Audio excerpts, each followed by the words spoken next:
Okay, so here we have the UFC 105 pre-event press conference with Dennis Kang. Dennis, you're fighting Michael Bisping.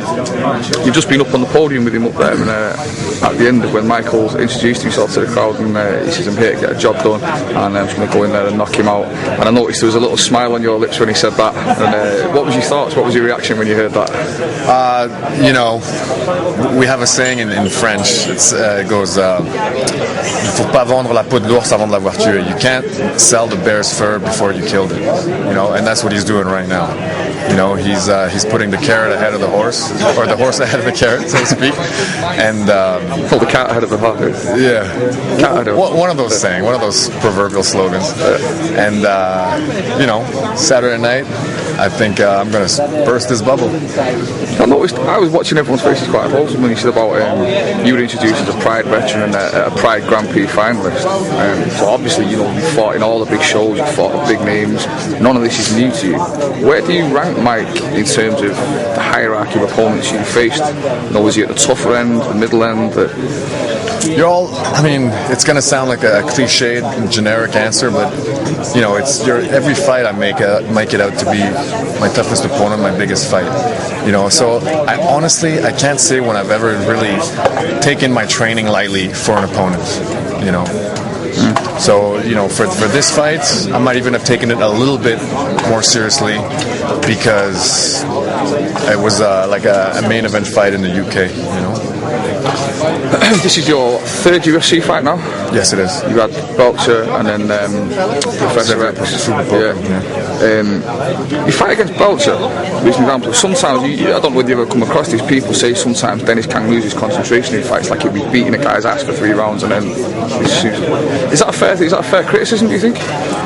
Maybe it could be, you know what I mean? In that fight, you know, I had a training injury, so I only trained really 2 or 3 weeks for that fight because I fractured my ankle back in December, and that fight was at the end of January.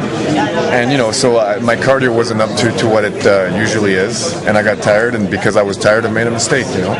So, I mean, you can attribute it to lack of concentration, but the lack of concentration or the lapse in concentration came from somewhere else. You know, there's always a reason. Every athlete's going to give you a reason. It sounds like an excuse, but it's still a reason. You know, I'm not taking the win away from Belcher. He did, you know, he did what he had to do. If it would have happened to him, I would have done the same thing.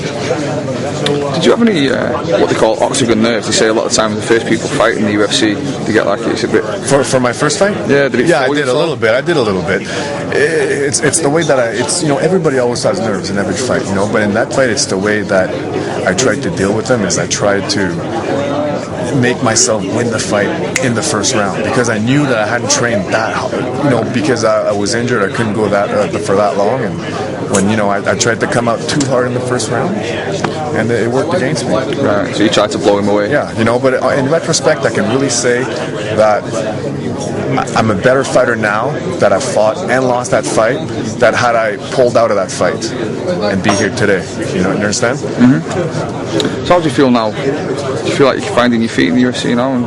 I think I really am. You know, I think I'm very comfortable with the way the energy of the show, everything is ran, and I think you're going to see that Saturday night. Because like Pride was absolutely massive, like the entrances they used to make, the ramps and the lights. And, you know, I would have thought, not that the UFC, I don't mean as a step down, but it's a bit more low key. You know, like for nerves and pressure, I would think Pride would be a huge. You know, it's not really the event themselves that was putting pressure. It's more just the expectations of the people and the fans. You know, the events themselves, I mean, when it comes right down to it, it's all the same. You know, a punch thrown in Pride, a punch thrown in UFC is going to feel the same. Cool. Alright, so the fight's on Saturday night, a couple of days from now. People can watch it on ESPN in the UK, Spike TV in America, pay-per-view. Good luck for the fight. All the best. Thank you. Thanks for talking to us.